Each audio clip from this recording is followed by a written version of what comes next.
दोस्तों, मेरा नाम है कुमकुम बिनवाल। देश के बड़े उद्योगपति साइरस मिस्त्री की अचानक रोड एक्सीडेंट में मौत के बाद एक चर्चा शुरू हो गई है कि आगे जब हम बैठते हैं गाड़ी में तो सीट बेल्ट लगाते हैं, लेकिन पीछे बैठने पर भी सीट बेल्ट लगाना कितना ज़्यादा इंपॉर्टेंट है, कितना ज़रूरी है। और पीछे भी जब आप बैठते हैं तो सीट बेल्ट लगाने से आप कैसे बड़े रोड एक्सीडेंट्स में अपनी जान बचा सकते हैं, कैजुअलिटीज़ होने से बचा सकते हैं।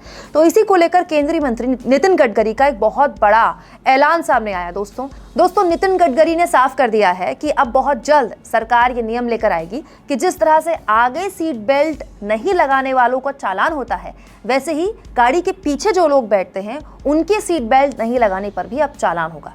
सबसे बड़ी बात दोस्तों, हमें इस तरह के किसी भी नियम का स्वागत करना चाहिए, क्योंकि मेरे हिसाब से सीट बेल्ट लगाना इसलिए ज़रूरी नहीं है कि आपका अगले चौराहे पर पुलिस वाले चालान काट देंगे। सीट बेल्ट लगाना इसलिए ज़रूरी है क्योंकि वाकई में सीट बेल्ट हमें गंभीर एक्सीडेंट से, सीरियस एक्सीडेंट से बचा सकती है। ये हमारी सुरक्षा के लिए है, ये अच्छी बात है। ये इसलिए नहीं लगाना है कि पुलिस पकड़ लेगी। खैर, क्योंकि हमारे यहाँ तो आप जानते हैं कि जब तक कोई चीज़ का नियम जुर्माने के तहत ना लगाया जाए तब तक लोग उसका पालन नहीं करते हैं। तो ये नितिन गडकरी ने ऐलान किया है कि सीट बेल्ट जो आप पीछे नहीं लगाएंगे उन पर भी चालान होगा। सुनने में ये नियम वाकई अच्छा लगता है और हम भी इसका स्वागत करते हैं, लेकिन हमारे देश में क्या ये प्रैक्टिकल है?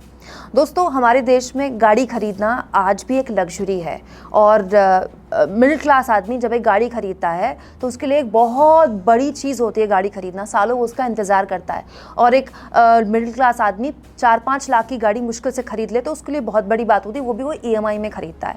तो अगर वो 5-5.5 लाख की गाड़ी खरीद रहा है तो जाहिर तौर पर घर में 5 लोगों का परिवार होगा, मियाँ बीवी, 2 बच्चे होंगे, घर में कोई बूढ़ी माँ भी हो सकती है या बच्चे 3 भी हो सकते हैं, या कोई भी घर में एक एक्स्ट्रा बंदा तो होगा ही होगा। ये तो हम ज्वाइंट फैमिली में रहने वाले लोग हैं, घर में हमारे माता पिता, हमारे बूढ़े बुजुर्ग भी हमारे साथ रहते हैं। तो बड़ा सवाल ये है कि आगे 2 लोग सीट बेल्ट लगा लेंगे, पीछे 2 लोग भी सीट बेल्ट लगा लेंगे, लेकिन बीच में, जो कि अमूमन हमारे देश में चलन है कि पीछे जो सीट होती है गाड़ी की उसमें 3 लोग तो बैठते ही बैठते हैं और गाड़ी खरीदी इस प्लानिंग के साथ जाती है कि भाई 2 लोग आगे बैठेंगे, 3 लोग पीछे बैठेंगे। वो जो बीच में आदमी बैठेगा उसके पास तो सीट बेल्ट है ही नहीं, तो क्या बीच में बैठने वाले किसी भी आदमी का चालान किया जाएगा? क्योंकि गाड़ियाँ जाहिर तौर पर उनके लिए तो सीट बेल्ट बनाती रही हैं।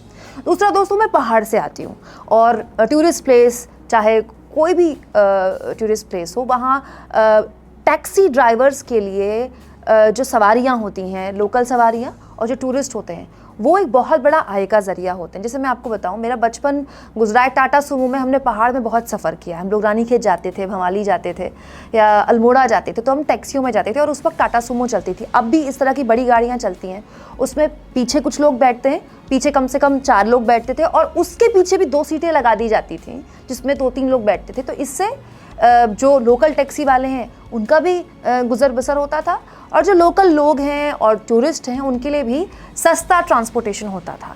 अब ऐसे हालात में आप किस किस के लिए सीट बेल्ट बनाएंगे? मैं फिर कह रही हूँ दोस्तों, सीट बेल्ट लगाना बहुत ज़रूरी है और इस तरह के नियमों का हमें स्वागत करना चाहिए। लेकिन ये कुछ प्रैक्टिकल चीज़ें हैं जिसको लेकर हम सारे ही लोग शायद दिक्कत महसूस कर सकते हैं। फिर तो ये होगा कि अगर घर वाले आउटिंग पर जा रहे हैं और कोई डिनर पार्टी या बर्थडे पार्टी प्लान की है छोटे से परिवार ने और ऑल्टो गाड़ी है घर में, तो मियाँ बीवी जा सकते हैं, उनके 2 बच्चे जा सकते हैं, लेकिन बूढ़ी माँ नहीं जा सकती क्योंकि बीच में बैठने वालों का चालान हो सकता है। तो ये जो छोटी छोटी चीज़ें हैं ये हमारे समाज का एक हिस्सा है और मैं उम्मीद करती हूँ कि सरकार जब इस तरह का कोई भी नियम बनाए तो इन चीज़ों को उस नियम में इंक्लूड करें, इन चीज़ों का ध्यान रखें। आप इस मुद्दे पर क्या सोचते हैं? कमेंट बॉक्स पर अपनी राय ज़रूर दें। और दोस्तों, चैनल को ज्वाइन और सब्सक्राइब तो आप करते ही हैं, लेकिन थैंक्स के ऑप्शन का भी ज़्यादा से ज़्यादा इस्तेमाल करें।